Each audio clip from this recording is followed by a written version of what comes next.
ಮಂಗಳೂರು ಮಹಾನಗರ ಪಾಲಿಕೆ ವ್ಯಾಪ್ತಿಯಲ್ಲಿ ಕುಡ್ಸೆಂಪೆ ಯೋಜನೆಯಡಿ ಮಲತ್ಯಾಜ್ಯ ನೀರು ಸಂಸ್ಕರಣೆಯ ವ್ಯವಸ್ಥೆಯನ್ನು ನಗರದ ಹೊರಭಾಗದ ಮೂಡುಶೆಡ್ಡೆ ಗ್ರಾಮ ಪಂಚಾಯತ್ ವ್ಯಾಪ್ತಿಯ ಮಂಜಾಳ್ಪಾದೆ ಪರಿಸರದಲ್ಲಿ ನಿರ್ಮಿಸಲಾಗಿತ್ತು.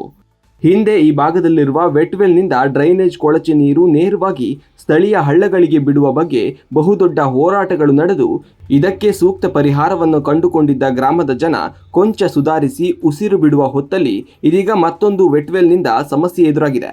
ಮಲತ್ಯಾಜ್ಯ ಕೊಳಚೆ ನೀರು ನೇರವಾಗಿ ಸ್ಥಳೀಯ ಹಳ್ಳಕ್ಕೆ ಬಿಡಲಾಗುತ್ತಿದೆ. ನೀರು ನೇರವಾಗಿ ಬಹುಗ್ರಾಮ ಕುಡಿಯುವ ನೀರಿಗೆ ಸೇರುತ್ತಿದ್ದು ಈ ನೀರು ಬಳಸಿದ ಗ್ರಾಮಸ್ಥರು ಸಾಂಕ್ರಾಮಿಕ ರೋಗದ ಭೀತಿಯನ್ನ ಎದುರಿಸುವಂತಾಗಿದೆ.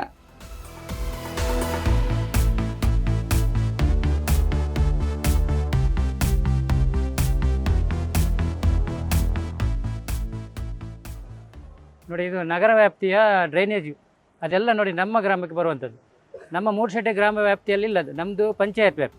ಇಲ್ಲಿ ಈ ಸ್ಥಳಕ್ಕೆ ಈ ಡ್ರೈನೇಜ್ ಬರುವ ಸಂದರ್ಭದಲ್ಲಿ ನಾವು ನಮ್ಮ ಗ್ರಾಮಾಂತರ ಜಾಗಕ್ಕೆ ಬರೋದು ಬೇಡ, ನಿಮ್ಮ ಕಾರ್ಪೊರೇಷನ್ ಏರಿಯಾ ಎಲ್ಲಿದೆ ಅದಕ್ಕೆ ಕೊಂಡೋಗಿ, ನಮಗೆ ನಮ್ಮ ಗಲೇಜೆಲ್ಲ ನಮ್ಮ ವ್ಯಾಪ್ತಿಗೆ ಯಾಕೆ ಬರುವುದು ಅನ್ನುವುದನ್ನು ಆ ಸಂದರ್ಭದಲ್ಲಿ ನಾವು ಹೋರಾಟ ಮಾಡಿದೆವು. ನಮ್ಮ ಮೇಲೆಲ್ಲ ಕೇಸೆಲ್ಲ ಆಗಿದೆ ಆ ಸಂದರ್ಭದಲ್ಲಿ. ಅದರ ನಂತರ ಈ ಒಂದು ಪ್ರದೇಶವನ್ನು ಆಯ್ಕೆ ಮಾಡಿದರು. ಈ ಪ್ರದೇಶ ಆಯ್ಕೆ ಮಾಡುವಾಗ ಹೇಳಿದರು, ಈ ಡ್ರೈನೇಜ್ ಸಿಸ್ಟಮಿಂದ ನಿಮಗೆ ಯಾವುದೇ ತೊಂದರೆ ಇಲ್ಲ, ಇದು ಶುದ್ಧವಾದ ನೀರು, ಇದನ್ನು ಪ್ರಾಣಿಗಳು ಕುಡಿಯುತ್ತದೆ, ನಂತರದಲ್ಲಿ ನೆಕ್ಸ್ಟ್ ಪ್ರೋಸೆಸ್ಸಲ್ಲಿ ಮನುಷ್ಯರಿಗೂ ಕುಡಿಬೋದು ಅನ್ನುವಂಥ ಮಾತನ್ನು ಆ ಸಂದರ್ಭದಲ್ಲಿ ಎಕ್ಸಿಕ್ಯೂಟಿವ್ ಇಂಜಿನಿಯರ್ ಅವರು ನಮಗೆ ಹೇಳಿದರು. ಅದರ ನಂತರ ಇದು ಸ್ಟಾರ್ಟ್ ಆದ ನಂತರ ಇದು ಸಮಸ್ಯೆ ಎಲ್ಲ ನಮ್ಗೆ ಗೊತ್ತಾಯಿತು. ನೋಡಿ, ಇಲ್ಲಿಂದ ಪಕ್ಕದಲ್ಲಿ ನಮಗೆ ಅಲ್ಲಿ ಪ್ರೊಸೆಸಿಂಗ್ ಆಗ್ತದೆ, ಅಲ್ಲಿಂದ ಬರುವಂಥ ನೀರು ನಮ್ಮ ಇನ್ನೊಂದು ತೋಡುಂಟು, ಅದರಿಂದ ಬರುವಂಥದ್ದು ಆ ಗಲೇಜನ್ನೆಲ್ಲ ಅಲ್ಲೇ ಬಿಡ್ತಿದ್ರು. ವೆಟ್ವೆಲ್ಲಿಂದ ನೇರವಾಗಿ ಮಳೆಗಾಲದಲ್ಲಿ ಬಿಡಿ ತೊಂದರೆ ಇಲ್ಲ, ಏನಾದರೂ ನೇರವಾಗಿ ಈ ತೋಡಿಗೆ ಬಿಡ್ತಾರೆ. ಇಲ್ಲಿ ಕೆಳಗಡೆಯಿಂದ ಬಹು ಗ್ರಾಮ ಯೋಜನೆಯದ್ದು ಕುಡಿಯುವ ನೀರು ಇದೆ, ಅದು 11 ಗ್ರಾಮಕ್ಕೆ ಸಂಬಂಧಪಟ್ಟಂಥ ಆ ನೀರು ಜನರು ಕುಡಿಯುತ್ತಾರೆ. ಆದರೂ ಈ ಸಮಸ್ಯೆ ಬಂದ ನಂತರ ಇದು ಅದಕ್ಕೆ ಸೇರ್ತಾ ಉಂಟು. ಆವಾಗ ನಾವು ನಮ್ಮ ಶಾಸಕರ ಹತ್ರ ಮನವಿ ಮಾಡಿದ್ವು, ನೋಡಿ ಇಂಥ ನೀರೆಲ್ಲ ಇದಕ್ಕೆಲ್ಲ ಸೇರಿಕೊಂಡು ನಮ್ಮ ಗ್ರಾಮ ಜನ ಕುಡಿತಾರೆ, ಅವರ ಆರೋಗ್ಯ ದೃಷ್ಟಿಯಲ್ಲಿ ನಾವೇನು ಮಾಡುವುದು ಅಂತ. ಅದು ಹೋರಾಟ ಮಾಡಿದ ನಂತರ ಈ ವರ್ಷ ಈ 2.5 ಕೋಟಿ ಅಂದಾಜು ವೆಚ್ಚದಲ್ಲಿ ಆ ಪಚ್ಚನಾಡಿಯ ಪ್ರೊಸೆಸಿಂಗ್ ಇದು ನೋಡಿ, ಅಲ್ಲಿಂದ ಒಂದು ಪೈಪ್ಲೈನ್ ನೇರವಾಗಿ ಆ ನದಿಗೆ ಮಾಡಿದ್ದಾರೆ. ಈಗ ಆ ನೀರು ಬರ್ತಾ ಇಲ್ಲ, ಅದು ನೇರವಾಗಿ ಆ ಕಡೆ ಹೋಗ್ತದೆ. ಅದಕ್ಕೆ ಅಷ್ಟು ಖರ್ಚು ಮಾಡಿ ಇಲ್ಲಿ ನೋಡಿ, ಈ ವ್ಯಾಪ್ತಿಯಿಂದ ಮಹಾನಗರ ವ್ಯಾಪ್ತಿಯಿಂದ ಬರುವಂಥದ್ದು ಎಲ್ಲ ಗಲೇಜು ಇದಕ್ಕೆ ಬರ್ತದೆ ವೆಟ್ವೆಲ್ಗೆ. ಇಲ್ಲಿಂದ ಅಲ್ಲಿಗೆ ಪಂಪಿಂಗ್ ಮಾಡಬೇಕು, ಅದನ್ನು ನೇರವಾಗಿ ತೋಡಿಗೆ ಬಿಡ್ತಾರೆ. ಹಾಗಾದರೆ ಈ ಸಿಸ್ಟಮ್ ಯಾಕೆ ಹೇಳಿ? ಈ ಸಿಸ್ಟಮ್ ಅಗತ್ಯವಿಲ್ಲಲ್ಲ.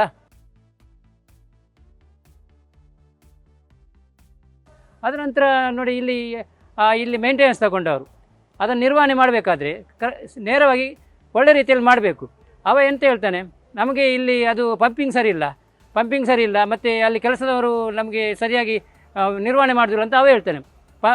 ಕೆಲಸದವರಿಗೆ ನಾವು ನಿಜವಾಗಿ ಅವರ ಹತ್ರಕ್ಕೆ ವಿಚಾರ ಮಾಡಿದಾಗ ಅವರು ಸ್ಪಷ್ಟವಾಗಿ ಹೇಳಿದರೆ ಅವರಿಗೆ ಬೈತಾರೆ, ನೀವು ಯಾಕೆ ಗ್ರಾಮಸ್ಥರಿಗೆ ಎಲ್ಲ ಅಲ್ಲಿಯ ಸ್ವರೂಪವನ್ನು ಹೇಳ್ತೀರಿ ಅಂತ ಅವರಿಗೆ ದಬ್ಬಾಳಿಕೆ ಮಾಡಿ ಅವರಿಗೆ ಪೇಮೆಂಟ್ ಕೊಡೋದಿಲ್ಲ, ಮತ್ತು ಕೆಲಸದಿಂದ ಕಿತ್ತಾಗ್ತೀವಿ ಅಂತ ದಬ್ಬಾಳಿಕೆ ಎಲ್ಲ ಮಾಡ್ತಾರೆ.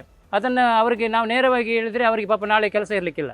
ಆದರೂ ಕೆಲವರು ಹೇಳ್ತಾರೆ, ಅವರ ಮಾಹಿತಿ ತಗೊಂಡು ನಾವು ನಿನ್ನೆ ಬಂದಿದ್ವಿ. ಇಲ್ಲಿ ನೋಡುವಾಗ ನೇರವಾಗಿ ಬಿಡ್ತಾ ಇದ್ದಾರೆ, ಅಲ್ಲಿ ಪ್ರಾಣಿಗಳು ಸತ್ತು ಹೋಗಿವೆ, ಮತ್ತು ಇಡೀ ಸೊಳ್ಳೆ ಇಲ್ಲಿಂದ ಅಲ್ಲಿ ತನಕ ಸೊಳ್ಳೆ ಉತ್ಪತ್ತಿಯಾಗಿ ಇಲ್ಲಿಂದ ಓಡಾಡಲಿಕ್ಕೆ ಆಗ್ತಾಯಿಲ್ಲ, ಮನೆಗಳಲ್ಲೆಲ್ಲ ಸೊಳ್ಳೆ ತುಂಬಿದೆ. ಅದರಿಂದ ನಾವೇನು ಮಾಡಬೇಕು ನೋಡಿ, ಜನರಿಗೆ ಗೊತ್ತಿಲ್ಲ. ಇದು ಖಾಲಿ ನಮ್ಮ ಗ್ರಾಮಕ್ಕೆ ಅಲ್ಲ, ಇದು 11 ಗ್ರಾಮ ಇದೆ ಇದರಲ್ಲಿ, ಇದಕ್ಕೆ ವ್ಯಾಪ್ತಿಗೆ ಬಹುಗ್ರಾಮ ಕುಡಿಯುವ ನೀರು.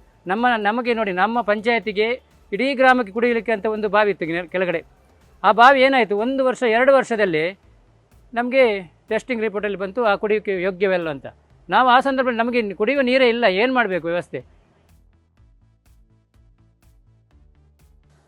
ಲಾಸ್ಟ್ ಟೈಮ್ ನಮ್ಮ ಇಲ್ಲಿದು ಮಂಗಳೂರು ನ್ಯಾಯಾಲಯದು ಜಡ್ಜ್ ಸಮೇತ ಇಲ್ಲಿ ಬಂದಿದ್ದರು. ಅವರು ನೀರಿನ ಎಂಥೇಳಿ ಸ್ಯಾಂಪಲನ್ನು ಕೊಂಡೋಗಿ ಇಲ್ಲಿ ಎಲ್ಲೇ ಪರೀಕ್ಷೆ ಮಾಡಿ ಅವರು ಹೇಳಿದ್ದಾರೆ, ಇದು ಕುಡಿಯುವ ನೀರಿಗೆ ಉಪಯೋಗ ಇಲ್ಲ, ಇದನ್ನು ಕುಡಿದ್ರೆ ಕ್ಯಾನ್ಸರ್ ಬರ್ತದೆ ಅಂತ.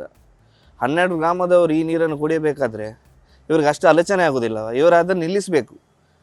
ಜನಪ್ರತಿನಿಧಿಗಳಾಗಲಿ ಯಾರು ದೊಡ್ಡ ಮಿನಿಸ್ಟರ್ ಅವರು ಬಂದು ಇಲ್ಲಿ ನೋಡಿ ಅದನ್ನು ನಿಲ್ಲಿಸಬೇಕು. ಆದರೆ ಆ ಕೆಲಸ ಮಾಡ್ತಿಲ್ಲ ಯಾರ ಬೇರೆಯವರ ಲಾಭಗೋಸ್ಕರ ಇದನ್ನು ಅವರು ತಡಿಲಿಕ್ಕೆ ನೋಡ್ತಾ ಇಲ್ಲ. ಅದನ್ನು ನಾವು ಗ್ರಾಮಸ್ಥರು ಸೇರಿ ದೊಡ್ಡ ಮಟ್ಟದ ಪ್ರತಿಭಟನೆ ಮಾಡಿ ನಾವು ನಿಲ್ಲಿಸಬೇಕಂತ ಈಗ ಒಂದು ಹೋರಾಟಕ್ಕೆ ಇಳಿದಿದ್ದೇವೆ. ಯಾರೇ ಬಂದರು ಯಾರೇ ಅಂತ ಹೇಳಿದ್ರು ನಾವು ಈ ಹೋರಾಟವನ್ನು ನಿಲ್ಲಿಸೋದಿಲ್ಲ. ಯಾಕಂದರೆ ಇದಕ್ಕಿಂತ ಮುಂಚೆ ನಾವು ಒಂದು ಸಲ ಜನರನ್ನು ಸೇರಿಸಿ ಜನರಿಗೆ ಒಂದು ಅವೇರ್ನೆಸ್ ಕ್ರಿಯೇಟ್ ಮಾಡಿದ್ವಿ, ಆದರೆ ಅದೊಂದು ತಕ್ಕ ಮಟ್ಟಿಗೆ ಫಲ ನೀಡಲಿಲ್ಲ. ಆದರೆ ಇನ್ನು ಮುಂದೆ ನಾವು ಅದು ಅವಕಾಶ ಕೊಡೋದಿಲ್ಲ.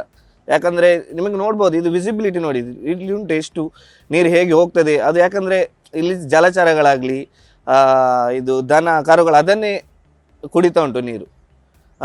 ಅವರು ಆಗಾಗಲೇ ಜಡ್ಜ್ ಅವರು ಹೇಳಿದ್ದಾರೆ, ಯಾಕಂದರೆ ಕ್ಯಾನ್ಸರ್ಗೆ ಮಾರ್ಗ. ಆದರೂ ಸಹ ಮಹಾನಗರ ಪಾಲಿಕೆ ಆಗಲಿ ಹಾಗೂ ದೊಡ್ಡ ಡಿಪಾರ್ಟ್ಮೆಂಟ್ ಆಗಲಿ ಯಾವುದೇ ಒಂದು ಎಂಥ ಕಠಿಣ ಕ್ರಮವನ್ನು ತೆಗೊಳ್ಳಿಲ್ಲ. ಆರೋಗ್ಯ ಇಲಾಖೆಯ ರಿಪೋರ್ಟ್ ಹೇಳಿ ಅವ್ರು ಹೇಳಿದ್ದು ಇದು ಕ್ಯಾನ್ಸರ್ ಮಾರ್ಗ. ಯಾಕಂದರೆ ಅಲ್ಲಿ ಡಂಪಿಂಗ್ ಯಾರ್ಡ್ ನೀರು ಸಹ ಸೇರ್ತದೆ ಇದಕ್ಕೆ. ಆಚೆಂದ ಅವ್ರು ನೋಡಿದರೆ ಡಂಪಿಂಗ್ ಯಾರ್ಡ್ ಬರ್ತದೆ, ಈಚೆಂದ ನೋಡಿದರೆ ಇದು ಸೇವೇಜ್ ವಾಟರ್. ಸೊ ಎರಡು ಸಹ ಮಿಕ್ಸ್ ಆಗಿ ಜನರು ಅದನ್ನೇ ಕುಡಿತಿದ್ದಾರೆ. ಆ ಒಂದು ಪೈಪ್ಲೈನನ್ನು ನಿಲ್ಲಿಸಿದ್ರೆ ಅಂದರೆ ಅದರ ಪರ್ಯಾಯವಾಗಿ ಇನ್ನೊಂದು ಉಪಯೋಗ ನಮಗೆ ಕೊಟ್ಟರೆ ಅಂದರೆ ಪ್ರಾಬ್ಲಮ್ ಎಲ್ಲರಿಗೆ. ಯಾಕಂದರೆ ಅಲ್ಲಿದು ಎಲ್ಲಿ ಆ ತೋಡಿನ ಸೈಡಲ್ಲಿರೋ ಮನೆಗಳ ಬಾವಿ ಎಲ್ಲ ಹಾಳಾಗೋಗಿದೆ.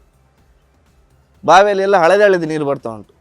ನೀವು ಬೇಕಾದರೆ ಅಲ್ಲಿ ಸಹ ಸಂಪರ್ಕ, ಅಲ್ಲಿನ ಜನರ ಕಷ್ಟಪಡೋ ರೀತಿ ನೋಡಿದ್ರೆ ಅವರಿಗೆ ಕುಡಿಲಿಕ್ಕೆ ನೀರಿಲ್ಲದಾಗಿದೆ. ಯಾಕಂದರೆ ಅವರು ಎಲ್ಲ ನೀರು ಸಹ ಬಾವಿ ನೀರು ಸಹ ಬಿಸಿ ಮಾಡಿ ಒಂದು ಪರಿಸ್ಥಿತಿ ಬಂದಿದೆ ಅವರಿಗೆ.